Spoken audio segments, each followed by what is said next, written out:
Hello everyone, royal kitchen कट्टा या YouTube चॅनलवरती तुमचं मनापासून स्वागत आहे। आज आपण सर्वांच्या आवडीचं झणझणीत पिठलं भाकरी कसं बनवायचं ते बघणार आहोत। बऱ्याच वेळा पिठलं भाकरी बनवत असताना त्यामध्ये बेसनाच्या गाठी होतात, तर त्या होऊ नये म्हणून काय करायचं ते मी तुम्हाला सांगणार आहे। चला तर मग रेसिपीला सुरुवात करूया।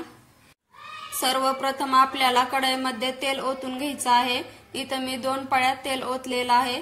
आता तेल गरम झालं की आपण यामध्ये मोहरी टाकायची आहे। मोहरी तडतडली की यामध्ये जिरे टाकून घ्यायची आहे। आता यामध्ये आपण एकदम बारीक चिरलेला कांदा टाकायचा आहे। कांदा हलका तांबूस रंग येईपर्यंत भाजायचा आहे।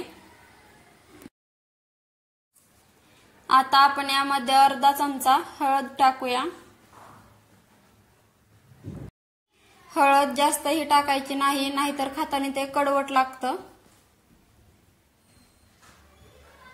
अशाच नवनवीन रेसिपी पाहण्यासाठी चॅनलला लाईक, शेअर आणि सबस्क्राइब करायला विसरू नका।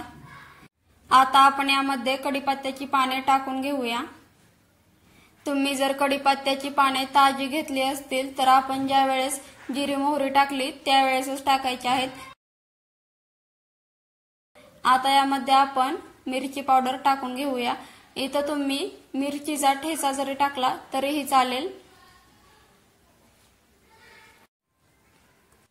इथं आपल्याला कांदा हा चांगला भाजून घ्यायचा आहे।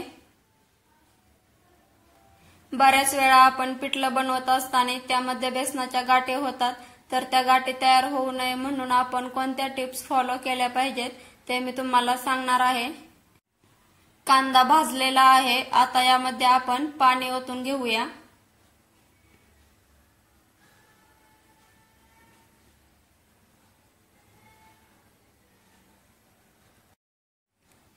आणि चवीनुसार मीठ टाकून घ्यायचं आहे आणि पाण्याला एक उकळी येऊन द्यायची। एक उकळी आल्यानंतर आपण यामध्ये बेसन वैरून घ्यायचं। इथं मी 1 वाटी बेसन घेतलेलं आहे। आता यामध्ये थोडंसं पाणी ओतून यामध्ये एकही गाठ किंवा गुठळी राहणार नाही अशा पद्धतीने हे मिक्स करून घ्यायचं आहे। जर आपण गरम पाण्यामध्ये बेसन वैरून घेतलं किंवा हटवून घेतलं तर त्याच्यामध्ये लगेचच गाठी तयार होतात।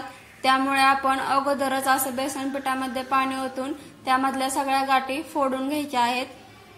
त्यामुळे ज्या वेळेस आपण गरम पाण्यामध्ये हे बेसन हटतो किंवा वैरतो तेव्हा त्यामध्ये एकही गाठ तयार होत नाही।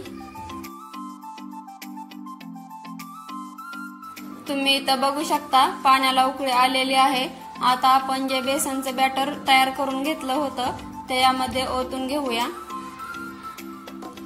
बेसन वैरत असताना आपल्याला हे सतत हलवत राहायचं आहे, त्यामुळे गाठी होत नाहीत। आणि आता गॅसची फ्लेम लो टू मीडियम ठेवून याला शिजवून घ्यायचं आहे।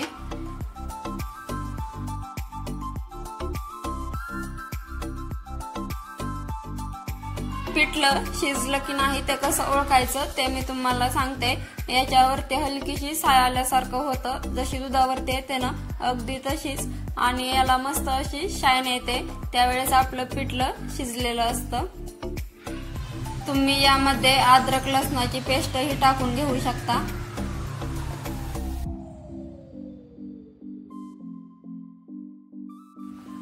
गॅस बंद करून आता आपण याला उतरवून घेऊया।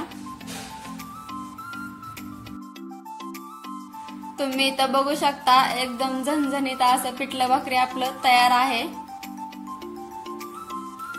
तर मग पिठलं बनवण्याची माझी ही पद्धत तुम्हाला कशी वाटली ती कमेंट मध्ये नक्की सांगा।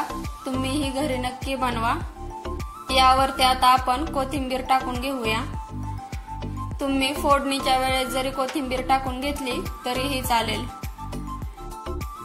तुम्हाला जर दिवसभर काम करून कंटाळा आला असेल आणि संध्याकाळी एकदम पटकन आणि एकदम चविष्ट लागणारी कोणती भाजी करायची असेल तर तुम्ही पिठलं बनवू शकता। एकदम झटपट बनतं आणि खायला हे एकदम टेस्टी लागतं। चला तर मग भेटूया अशाच एखाद्या पारंपरिक आणि एकदम झणझणीत रेसिपी सोबत।